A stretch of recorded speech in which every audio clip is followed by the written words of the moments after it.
Hello বন্ধুরা, এই দেখুন এগুলো আমি কী লাগিয়েছি। এগুলো হচ্ছে ধনেপাতা। ছোট ছোট গাছ হয়েছে।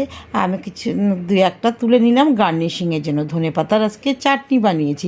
ঘরে বেশ কিছুটা ধনেপাতা ছিল, সেগুলো ভালো করে ধুয়ে নিয়েছি।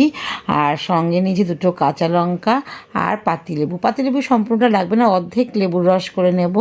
আর হচ্ছে এগুলো কেটে নিলাম কাঁচির সাহায্যে। তারপর তিনটে দিলাম এর মধ্যে রসুন, আর মিক্সিং বলে দিলাম কালো জিরে, দুটো কাঁচা লঙ্কা আর ধনেপাতার মধ্যে দিয়ে দিয়েছিলাম রসুন। ওগুলো বেটে নিলাম আর তেল গরম করে ওর মধ্যে শুকনো লঙ্কাটা ভেজে তুলে রাখলাম গার্নিশিংয়ের জন্য।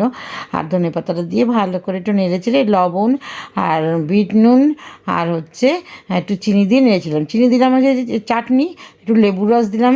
সেই লেবুর রস যখন জলটা শুকিয়ে গেল তখন লেবুর রসটা দিয়ে নেড়েচেড়ে রেডি হয়ে গেল আমার ধনেপাতার চাটনি বন্ধুরা।